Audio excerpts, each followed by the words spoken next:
are here today with these two passionate, vibrant women. This is Thao, how do you pronounce it? Costis? Costis. And Monica Fulton, who we figured out is my neighbor, like around the corner from me, and we're always out exercising. But I met these women pre-COVID. I had the incredible honor and moving experience of volunteering at the House of Tiny Treasures on Rodeo Day, which if you're a Houstonian, you know about rodeo and how excited we get. And it was the most incredible experience. They are CEO and president of Search Homeless Services and board member. And together with my girlfriend, Amy Pierce, who's been on so many times our podcast, they are changing the community and the way we look at homeless and the way that we address it. And you've been doing this for 25 years. Yes. And before that, you were even heading a coalition of everyone coming together in the city to talk. Right. So tell us a little bit about like the brief overview, because it's not just about what we perceive to be homeless encampments. The homeless crisis in our city is so much more complex, and we're doing huge things. Exactly. Well, homelessness is unfortunately a problem that affects so many different people, from moms and people who aren't able to pay the rent, to people who aren't able to keep a steady job, make enough money, and yes, to the people who are suffering from health problems, mental health. And mental health is kind of this chicken and egg. Sometimes it becomes a problem as you undergo stress and anxiety as you have lost everything. And so the common element about individuals who experience homelessness is that they don't have a support network. They don't have friends like us that are close to help guide them along the way. So it is something that is pervasive, unfortunately. Yes, to not just the people that we're seeing out on the street, but to the hidden homeless that you won't see because it's, like I said, the moms, the children who are unfortunately a victim of poverty. And I talk so much about my passion project with Amy is fighting sex trafficking, and homelessness does tend to add to that journey of becoming more vulnerable in the community. So you are much more likely to be trafficked.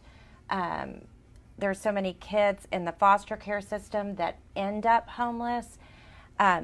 We saw during COVID, and we still see stories on TV, it doesn't even have to be a crisis of a health crisis, but a lot of people are just one paycheck away from being homeless or being on the street.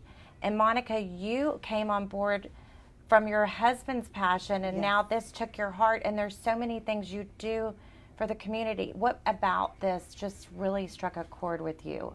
Well, what's interesting was, first of all, they kind of said, well, what are you going to do? I have served on a board of a nursery school in London. When my kids were little, I'm still there. We created a board, and so it's been 16 years, so I love early learning.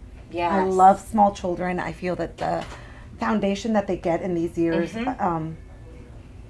it really makes an impact for the rest of their lives, their experience in nursery school. Agreed. So when I was like, sir, what can I do? And I was like, they took me to House of Tiny Treasures. And I was like, sold. So tell people what House of Tiny Treasures is. So House of Tiny Treasures is a preschool that's fully funded by Search Homeless Services and their generous donors that provides preschool education for kids ages 2 through 5. And they realized it started off kind of as daycare. Mm-hmm. How do you help these parents get off the streets, get educated, get a job?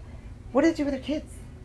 So they started daycare, and then of course, Search is always kind of forward thinking. Wait, if we're doing daycare, why not do preschool? Yes. Why not educate these kids? So it started like that. It's kind of grown. It's amazing. They had a very, very generous donation from the Fauché family That's why there's that beautiful, beautiful building. And from there, I thought, this is unbelievable. What they're doing is breaking the cycle. Because not only are they helping the kids, but they're also helping the family, letting them know, hey, school's important. Because it is.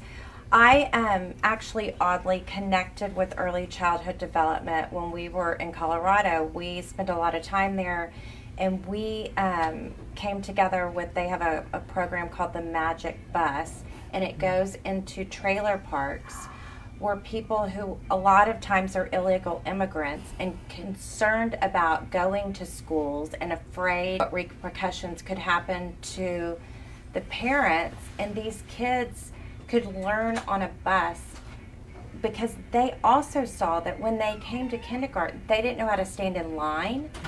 They didn't know how to sit at a table and even have be able to eat in a community. Like, those are some of the basic things we don't even think of that you're teaching the kids at House of Tiny Treasures. Absolutely. Family style eating. Raising your hand to make a comment. Self-regulation. Yeah. And the problem is that sometimes it's that if you stop and you think about it, if you miss this window, they're already behind. And when you're a teacher in a public school and you have 30 kids, and Johnny's the one that's like me, like jumping up, interrupting, hey, Johnny, go sit outside. Already, and it's not the teacher's fault. She's got 30 other kids. And the effect on Johnny is that he feels ashamed, he feels called out, and so he begins to spiral down because he now has a bad perception of the mean teacher who has punished me, who has labeled me as problem over here. And so he begins to not like school. And it just gets worse and worse and worse as he then becomes more troubled and troubling. So yes, I think the self-regulation is the biggest part of what we're doing, is helping children to learn how to be social in that environment. And the other aspect about children who have experienced homelessness is that their family hasn't had food on a regular basis. Mom is stressed out all the time trying to figure out how to take care of her children and pay the rent or deal with husband or boyfriend. And so there's a lot of inconsistencies in their life. And so the trauma that is created when you are that young, and a baby, a child, when the child cries, the child needs to be soothed. And if the child is not able to be soothed effectively, consistently, then their brain, their physical development, their mental development starts getting really distorted. And that's where the beginning of health problems, mental health problems really set in. So 2 to 5 years old is when we can reshape that and still have influence to change that. And so not only are we providing wonderful teachers who love these children, transportation, we go pick them up within a 10-mile radius, because we've got to make sure they're there every day. Consistency that we are able to offer for our children, the daily routine, that is so important to a person's mental psyche, for us as adults, much less children, right? And that's what I think we all realized during COVID how much also that sense of connection was important. And there's just so many things you've already said, but I'm writing a TED Talk and I'm researching living authentically. And one of the most significant things I read about blue zones, where people live longer. And one of the places, and the common characteristics in blue zones is 7 of the 9 factors are on connection. And it's about having this community, like you're saying. When I ask you guys about family is so important. Family is important to me. A lot of these people who are homeless don't have family, don't have friends, don't have community. And then House of Tiny Treasures becomes part of their community. And these kids feel connection with their peers, with their teachers, and they feel value. And that actually leads to longer, healthier lives. Absolutely. And the beauty of Search is that what they do for House of Tiny Treasures, they do it on a macro level with adults as well. So they have Coming Home. The Coming Home program is where small groups, you get a mentor, and they meet once a week for a meal, and the meal is provided, and they talk, and they do kind of a program about talking about their feelings, talking about what are you struggling with, somebody to listen to, somebody to talk to, because absolutely when I have a problem, I could certainly go to Thao and say, hey Thao, I'm really struggling with this, what do you think? And so it kind of creates an outlet for these adult people to kind of realize, to go back and say, wow, I never had this. This is amazing. And during times of COVID, Search talk about being nimble. Like all these little words that I love and I pick up. know. Nimble, pivoting, intentional. When I see Search, they're doing all these things, but so gracefully. Like, Giving hope. Oh, totally. It's not about a handout, because I hear people say, I don't want to just enable people, and that there's such a difference. My first charity experience was with Catholic Charities, and we helped with homeless there, and our mission was people of faith helping people in need achieve self-sufficiency. And I really see that modeled in your mission is you're giving these moms, these women, or sometimes men, a chance to drop their kids off so they can go find a job. And you're not just sending them out to go get a job, you're giving them the tools then to get the job and the support system. And we were talking about, before we were on air, and I share a lot about having a child in high school and their friends and the impact the friends have on it. So we as parents can think of that, but then you add someone who's homeless and maybe in an abusive situation. And so tell a little bit about those programs and the hope that you're offering. Well, people. so I'd like to add a little bit more to the Coming Home program that Monica started talking about. So there's the one-on-one mentor relationship, and I think the other aspect to the community is that it's these weekly dinners that we have, and there are volunteers, friends, and others that are affiliated with Search come to dinner. So it's a group of typically about 40 of us. And so our participants who are in the Coming Home program, there's about 15 of them. And so they feel, wow, these people are here for me. I am part of something much bigger, and they're here every week for me, just as I am here every week. And so it's very much a mutual benefit, because the volunteers, our dinner companions, who initially started coming, they were like, oh, we're here for the participants of Search. But then they start connecting to each other too. And so it really has been such a beautiful circle of connection to everybody for a bigger purpose and a reason to be together. Oh, it's beautiful. So I learned about Coming Home because as a board member, they're having the graduation because of COVID. It's on Zoom. So we all zoomed in, and they had a really cool platform where the audience was part of the screen. What struck me was every single participant said, and I'm going to start bringing meals, and I want to participate.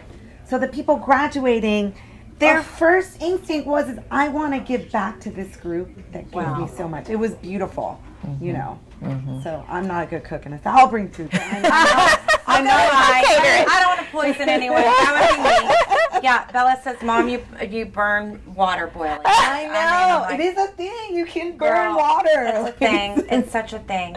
And the other thing I've read in my research, too, is this powerful thing, like when we give, we receive more than we give. And I know it's such a cliche. It's true. But it's a powerful cliche. Powerful. But it's so about purpose. So how do you help them find their purpose and their meaning? Because there is so much, and I agree, the chicken or the egg, is their mental health before or is their mental health after? Like and the amount of people, like I can share this because she shared it live on our podcast, but Lucinda Loya was even homeless at one point. She lived with her mother in her car. Wow. And I want people to know that living in your car means you're homeless. Mm-hmm. That technically is. It is. And to think about these kids that are couch surfing and don't have a place to live, that is homeless. So how do you help to give them purpose? Tell a little bit about that journey. Well, so the approach that we take is very much what we call client-centered or person-centered. Uh-huh. We are not here to tell people how to live and what they should do, which, it's really hard for people, even if they are in a place where they have nothing and nothing tangible and nothing really that they still feel like they want to be recognized. Yes. For being the human being that they are, and that their existence matters. And so we are always working to build a relationship with the individuals. Our team that is going out to the street and finding people who are living out there, we go back to them again and again and again to have that relationship, to build that trust, and ask them, how do you see your life different? What dreams and hopes did you have that no longer is in front of you because you've given up on it? So people build a sense of resignation and acceptance for the fate or the situation that they're in. And what we want to do is bring back out a sense of motivation. What's going to motivate you to want to do something different, healthier, connecting, and being part of something intentional, purposeful, right? So they have to be able to see, here's somebody who cares, who can help me reach back and go forward. So I think that sense of hope, as you said earlier, and creating the opportunities for achieving that hope. And it starts with getting them into a home. Because if we expect people to figure out how to get a job, get cleaned up while they're still living day to day, hour by hour, trying to figure out where to get their next meal, it's not going to work because your mind is still just focused on how am I going to survive? What am I going to do next? So when you have your own home, when mom is able to have a key to come and go when she needs, to make sure her child is there after school, and there's a refrigerator to hold that medication that needs to be refrigerated. Those very fundamental things help people to say, okay, now I can focus on something else and have a goal or work towards this dream that I've been holding on to. Grace Kelly, you get down. Go see Jeanette. I know she can, but she can go. Okay, because I do think even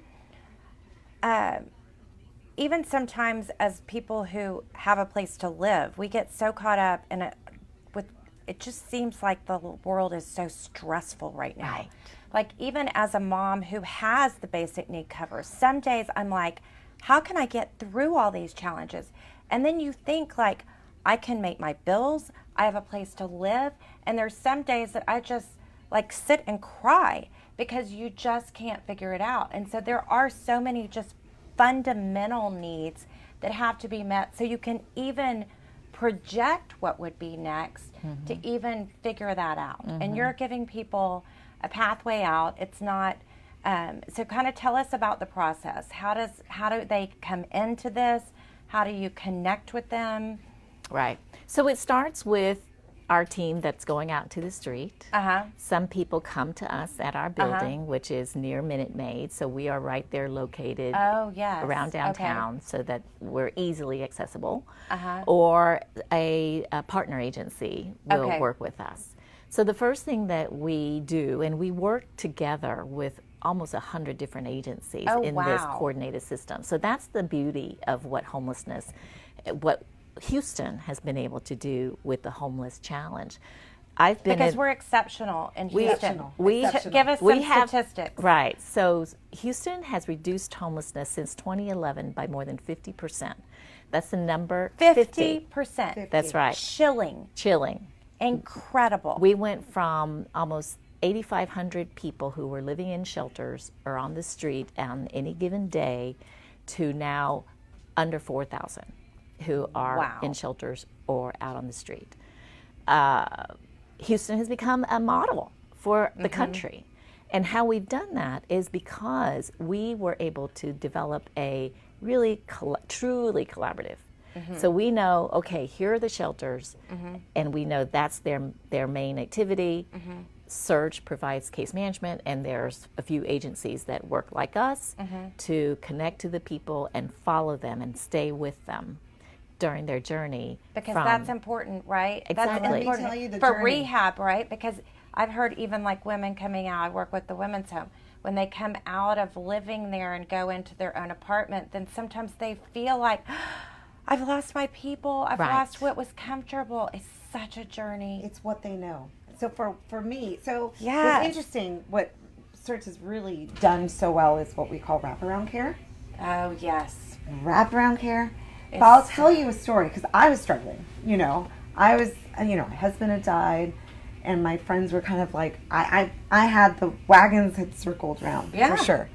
And so I go to this coffee with Thao, because, we want board members to be active, and whatever she tells me to do, I'm like, I'm there. I'm your soldier. I'm done. She's great. So I go to this breakfast, and this woman is talking about her journey and how she got a job.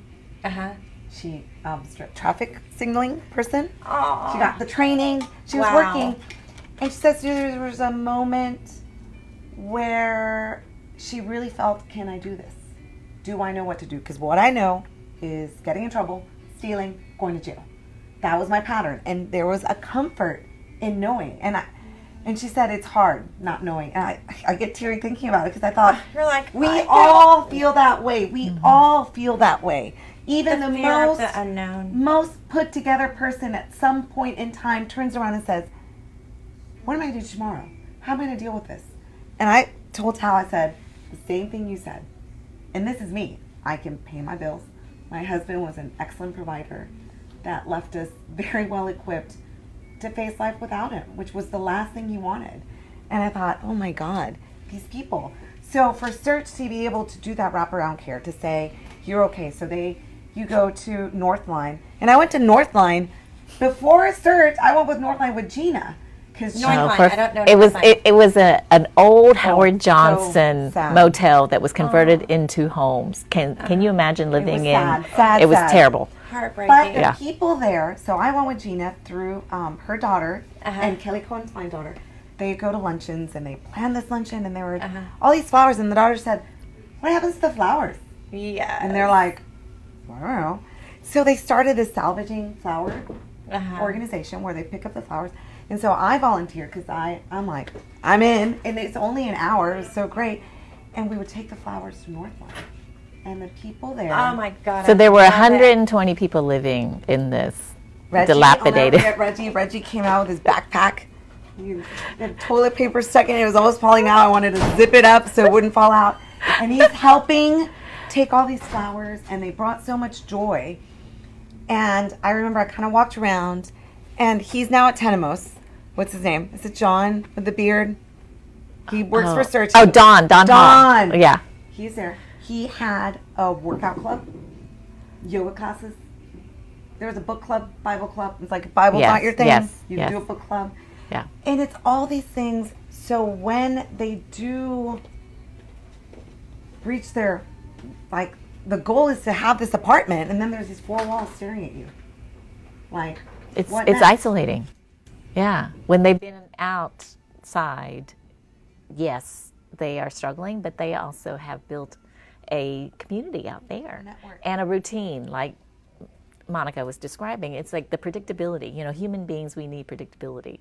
So their predictability was, I know where I can find food. I can go here, there, at these hours. But now they're in a different environment, in a home, yes, but now what? So so we create opportunities, social activities, learning activities, things that will engage people or offer people ways to engage. No requirement, but they want it because they want to connect. They want to do something that's a little more than just stay in their room, in their four walls, because it's isolating. And was the city the one that put this coalition together, or is this a group of nonprofits that came together? So it's a combination of nonprofits and local government agencies and private funders too. Because the challenge with homelessness is that it's expensive.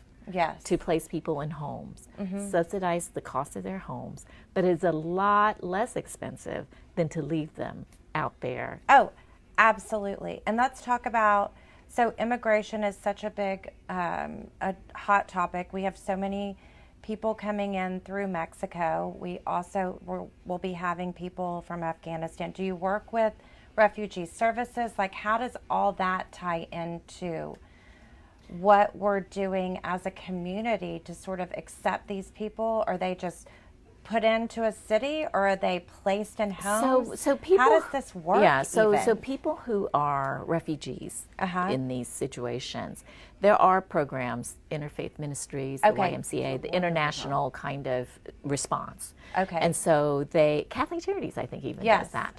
So there is a niche in that. In fact, I myself, coming from Vietnam back in 1975, my family benefited from immigration or refugee integration services in the early years. And may I interrupt? When you came, did you only come with what you physically carried? The suitcase. That's what I've heard from my friends, and they said they had wealth in Vietnam and even had to leave it behind. Exactly. And you physically, and so that's what the I only also thing we share had with was my our photo daughter. albums, pictures in baggies, and I mean, because that's really the only thing that's toteable and meaningful. Yes. You don't need the things. We can't take the things. Yes. So, yes. Wow. Yeah. So it is these transitions and these opportunities for people to build. So back to the immigration. Yes. So when we intervene is when we find people who immigration has their situation has been so complex that they've ended up just out there without any resources. And so we then try to help them with connecting to the immigration services, to our U.S. Congress representatives, because they will also help in these kind of unique situations where they're stuck and they have nothing, and no federal resources will be able to help them while they are considered not legal. Wow. So tell us about the Petals Program. Oh, Petal Power. So it's lovely. I love Petal Power. So it's one of the groups that I work with, and it was because I got involved. Amy Pierce. I tell you, all roads lead to Amy. If you want to know where to volunteer, what to do, that girl can ask Amy. She'll connect you and she'll be like, what do you like? So she is with an organization called the Women's Fund. And the Women's Fund is... And you co-chaired that event. I co-chaired that with Amy. When we had a booth there, and my daughter came. She ran the whole bazaar. Oh, wow. I don't know if I ran anything. No, she did. So through that, I got involved with Petal Power. At the end, they announced, we'll be collecting the flowers if anyone wants to help. So, of course, I started helping and connected with Gina. When you say Gina Gaston. Gina Gaston, yes. Such an amazing woman. She Does truly so is. much for our community. Mom of triplets. Oh, wow. You just went off to college. Oh, wow. Yes, she's an empty nester officially. Talk about a mentor. Incredible. In volunteer, one time I called her and I said, I'm really nervous. And she's like, why are you nervous? It's like, what if I do it wrong? She's like, you're volunteering. Girl, exactly. You're volunteering. How wrong There's can no you judgment. That'll be fine. How wrong can... And so she really... Her and Amy, because I tend to be a little bit anxious and like, I want to do it perfect. And it's like, no. Forget. Yeah. Perfectly imperfect. Right. Yeah, exactly. Right. So I started doing that, and when my husband got sick, I really kind of dropped everything. Yes. Kids included. I'm not embarrassed to say. You got it. My main focus was my husband and his care, and I was his main caretaker, and that my friends kind of rallied around my kids. Good. And they would help. And my mom said it was the best thing that happened because I was such a helicopter mom. Yeah, you had to detach a little. Stalking the homework and everything. And all of a sudden it was like, bye, Aiden. Good luck with your test. I'll see you later. And my mom says there's a blessing in everything. Yeah. 100%. And that I kind of detached. But here was this opportunity where I could go for an hour and meet Gina downtown. Yes. And she can push these trolleys in her high heels. Like, that is something amazing. Did you get that on video? Yeah, I do sometimes video her doing that because I think it's amazing. And it would take me an hour. She would coordinate it where the pickup is close to the drop-off. It was in and out. And for an hour, I got to forget a little bit and get outside of my head and my troubles and spread joy, because you really are spreading joy. And talk about spreading joy, Gina. One time we were in Northline, and this lady was like, oh, hi. She's like, I love you. And she's like, if you love me, what are you doing all the way over there? Come over here. And I was like melted on the floor. Like, and so Petal Power has really aligned since, I have a connection with Search. We've been so lucky. We've done so many deliveries. And my friend, she never wants credit. And she's out with Spring Creek Growers. They have the best Christmas tree farm in the world, but Texas. And she has helped Emma do some deliveries, and she taught us how to do. She did the flower arrangements for the Search Luncheon. Oh, good. Oh, they had this last one. Yeah, so she had finished a triathlon, and she met us at the farm with her husband, and she taught Emma, Gina, and I how to do a potted plant. We set it up, and she taught Emma. We got to do that. That's wonderful. So it's kind of like, I feel that people need to find synergies in what they do, and I think Amy has taught me that. And so I try to connect. Hey, what is the Woman's Fund doing that could help Search? What is Petal Power? 100%, because they all, if we unite, and I think that we're an incredible city in that, whereas I don't see that reaching across as much in different places because we're all competing for dollars, but yet we're all wanting the same end. So if we come together, there's so much more power in coming together. And I think that culture here in Houston has really been why Houston's Homeless Collaborative has worked so well compared to some of these other cities throughout the country, is that we're like, hey, okay, while I've been working on Search all these years and raising money and trying to get attention, and you're touting all these numbers, I'm willing to give it up if we collectively can do so much more. If we can really, 100 people, it's like, and so what else? Because you're going to have to feed them tomorrow. Right. And so when you talk about, you own the property at House of Tiny Treasures, and then you have the facility near the George R. Brown. Yes. Are there other places that the homeless connect through you? Yes. So in that wraparound care, we are working with almost 1,000 households, individuals and families who were homeless before and now in their own homes. And so we are continuing to work with them at least a year, if not longer. Incredible. Most of them a little bit towards 3 or so years. Can you tell them about Wendy? So so Wendy Hay was one of our parents at the House of Tiny Treasures when her children were little itty bitty. Now I think one has just graduated from high school, and then she has twins that are in high school. She, a mother of 4 who moved here from Florida to get away from an abusive husband. And her only kind of beacon was actually Joel Osteen and the Lakewood Church, which is all about motivation and getting your life kind of by the horns, right? And so she came here for that, and found her. She had nothing, 4 children, little children. Wow. And living in her car? In her car, and then she went to the Star of Hope, stayed there. We partner with Star of Hope. So our House of Tiny Treasures took her 3 who were young enough still, children, the twins and the elder one, and we had them, for the 2 to 5 year old period, and she now is working in Florida in finance. She went to school. All this through the process, right. through the umbrella of what Search is doing. Her curls, outstanding students, straight A's. Yes. Just like, what a success story. And the thing is that she's just one of many success stories. Yeah. Yes. Yeah. And she's probably making more than many of our staff are making. It's so incredible. I know. It is a passion. It is a passion to really know. Okay, so let's also talk about, so your family is from Panama. Yes. You immigrated here? Yeah.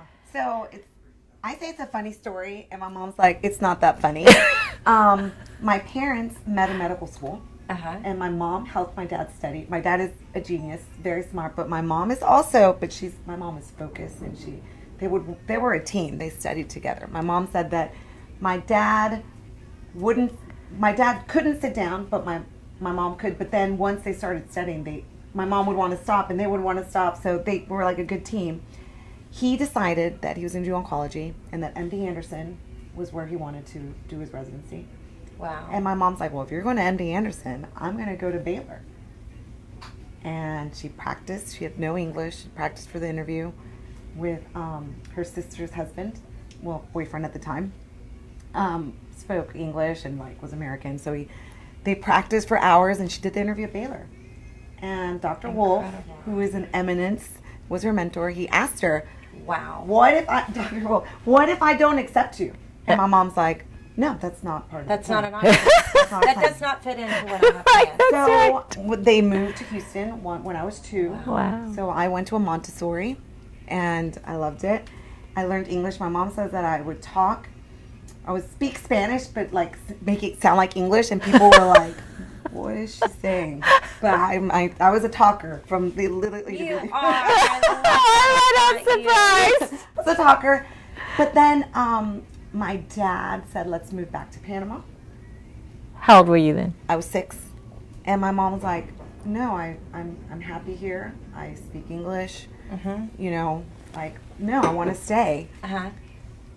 She goes, and he leaves her and me in Panama and moves back to Houston. So I say it's funny, and my mom's like, it's not funny. It was funny. But Yeah. for me, I say thank you, Daddy, because I grew up with my family, my cousin, and in Panama versus here with just you. So I almost think there was something meant to be. For my mom, it was devastating. Yeah. She's the top dermatologist in Panama. But I kid you not, she would have been the top in Houston. Yeah, And she that's gave saying up a lot. that. Yeah, and she ended up staying. And what she did and what I learned about volunteering is through my mom. She, when she was in Baylor, she learned about the albinos in Panama. And she's like, wait a minute, why don't I know about this? Why am I learning about this in America, not in my home? So when she said, I'll share the video with you. She did an amazing video.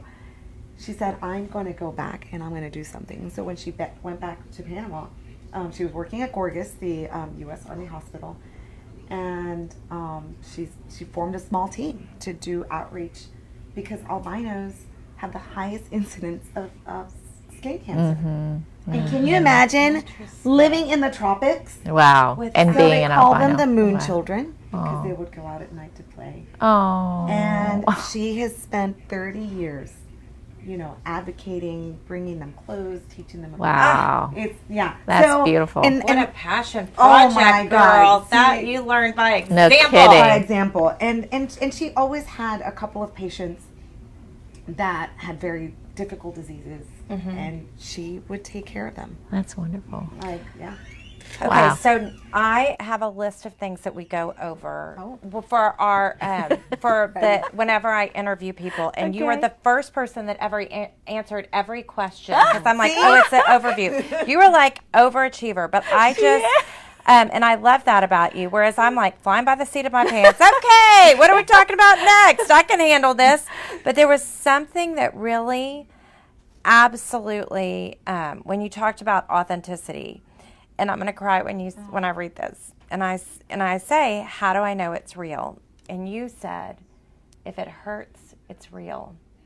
And I just feel like I am at that place in my life that I have everything going on, but it is just, my daughter's in pain, Rob's had surgeries, my parents have had health issues, my nephews are struggling, like it's just, but I think we sometimes forget that that's where the magic happens too, girl, isn't it? It is, absolutely. I mean, you losing your husband and then just seeing all these people in pain, but then giving them hope. Weigh in a little bit on this as I cry off to the side. No. I mean, it's kind of what you were saying about things that are plastic, things that are fake. There's no surface, right. you know, and when you care about something, you know, it hurts. And then, of course, I have to do a shout out to my friend Farinac. Come on. She's one of the most, because you're super stylish. She's stylish. She always tells me, like, can you put on some heels? And I'll see her with these heels, and she's like, pain is worth it. Well, I always have a change of shoes these days. Pain's not worth it all day, but that's so funny. So there's pain in everything, in like beauty and in family, and you know, when you care about someone, a cause, you know, there is. That's how you know it's real. And I have to say, for me, my pain is with search is when people talk about the encampments. I get so upset. Yeah, you're like, you're missing the point Yeah. here. Yeah, they're this people. Is not what this is. Yeah. But no, and I feel your pain, and we share the pain, and I think. But it gets us to the joy. Exactly. And we can't pass it. And I feel like that's what I'm trying to give my daughter, and that's God, what your mother gave to you, and I mean your family, to leave a country everything. and leave everything. Like you've got, I feel like this young generation, you're giving them something different at the House of Tiny Treasures. They don't want to feel pain. They just want to watch, and I love social media. I mean, part of the way we're coming to them is through social media, but like you got to go through some stuff to get to good. Yes. There's always a lot of challenges and pain, and so when you can get a little bit of a nugget, you know, it's like we are hypersensitive to the term success stories. People ask us about success stories, and it's so stressful. It is, because then you're labeled. Exactly. And, like, so that's what I ask, like, because I ask people, when do you feel, was there a moment you felt success? Because I feel like there's moments, but like we're never successful. Yes. So that's the key. Is it's the moments. It's the incremental just change. Finding those moments. Yes. So those are how we see and try to measure people's successes. Because when somebody is in recovery, it's not going to be an easy ride to sobriety, and there's going to be relapse. But you know, the thing is, all of us are always trying to develop some or change something about ourselves, and we relapse all the time. You know, we do. About health, about food, about whatever is in our lives, and we don't take, you know, we have to give ourselves a little bit of grace. And that's what everybody else needs to. So how can people get involved? Well, first, actually paying attention to the fact that, you know, Houston, while we have people who are homeless, it is not, and you will see them in encampments and all that, please don't be quick to judge. This person is somebody's brother, father, son, and our challenge here in Houston is nowhere near what it's been in other cities, or it is in other cities. So support, or if you are faced with somebody who is in front of you asking for money, acknowledge them. look at them in the eye, say hello, hope your day is going all right. And if you feel compelled to give them something, yes, Yes, because I've seen those signs, like where Spider-Man is by the Houstonian there. And I know Larry. Spider-Man is an incredible icon in Houston, but it says to consider before you give to panhandlers. Right. Because the dollars that you feel like you want to give or you want to do something, because I think we all feel like, oh my gosh, it exactly. gets you in your heart. It does. And so if you want to give them a bottle of water, Houston is hot. Our body needs to be hydrated all day long. Yes. Do that. But for those $5, $10, $20 or whatever it is that you want to give it to an organization like Surge, like Star of Hope, an organization that you know and trust, because they can do so much more with those $5. They can turn it into 20, 25. And with people who know how to help Spider-Man or people like him to have a more stable, healthier life, because they're being in a home, they're being able to go to work or, have health care, helps all of us be healthier.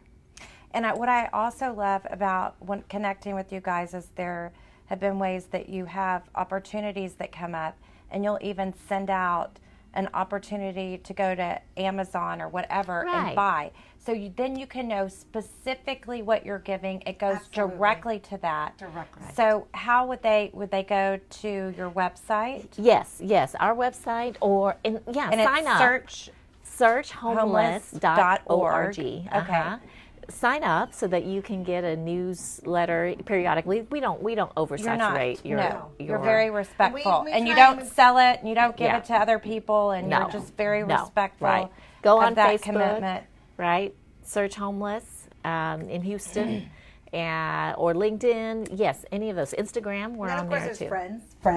Friends of HTT. Yes, tell about that. Okay, so we started this auxiliary group, and Thao admitted, Thao was like, I don't think it's gonna, we've tried before. And Amy was like, Monica, We're doing this. and I was like, we're gonna do it. And these ladies have stuck to it. We need leadership, we need consistency, and they have. They are that. So it was interesting because I told Amy, I was like, Thao said might not work. And we're like, we're going to do it. Yeah. So we did, and so we had this brainstorming with Meredith Phillip and Adrian Franklin Brown. Phoenicia is incredibly supportive of homeless people. And how do people... So we did Power Up. We got a name, and we decided Power Up was a terrible name. And the kids kept it. So what we started was we decided to be Friends of HTT. So it's an auxiliary group that supports. We support their Christmas parties. The rodeo, you came. Yes. That was part of Friends of HTT.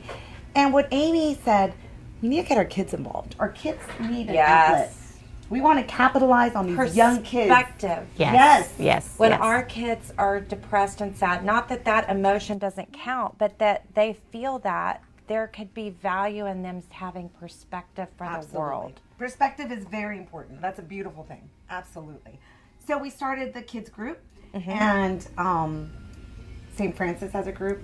My kids are part of the little group, and they're so smart. I love it. Yeah, I love it. And then we're talking about Bella maybe doing an Episcopal. We're getting Duchenne involved. Duchenne, yes. And we wanted to spread like sunflowers. Yes, in National Charity League, there's already some relationships with the Memorial chapter, but I think there's other chapters in Houston.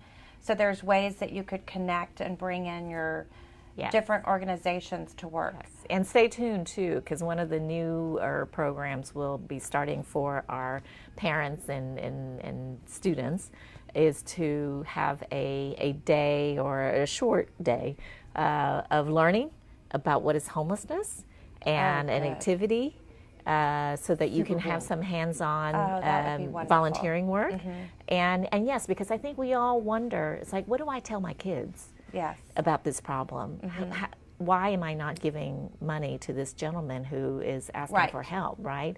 And so that's some of the conversation that we'll be having so that everybody understands the context.